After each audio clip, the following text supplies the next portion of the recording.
மகளிர் இவங்க எல்லாம் தான் மகளிரா? அப்போ எல்லா மகளிரும் வந்து 3.25 அடக்கம்னு சொல்லக்கூடிய விளக்கம் இந்த மாதிரி மட்டும் சொல்ல முடியாது. விளக்கம் நேரடியான கேள்வி.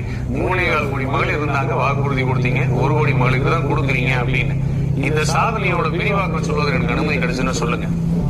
7,000 கோடி 7,000 பாஸ்கோ வழக்குகள், குழந்தைகள் மீது இருக்கக்கூடிய பாலியல் வன்முறைகள், வீதியில் இறங்கி போராடக்கூடிய தூய்மை பணியாளர்கள், சேலையை வந்து போரையா கட்டி ரோட்ல உட்கார்ந்துருக்காங்க, மருத்துவ செவிலியர்கள், பணியாளர்கள், அவர்களாம் மகளிர் தானே?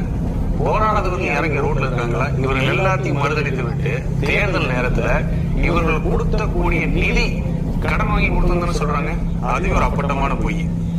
பழங்குடி மக்கள், பிற்படுத்தப்பட்ட மக்களின் நிதியை கையகப்படுத்தி அவர்களுக்கு தராம மாற்றம் செய்த மகளிர் உரிமை துவங்கிறதா ஆதார் ஆர்டிஐல போட்டிருக்காங்க.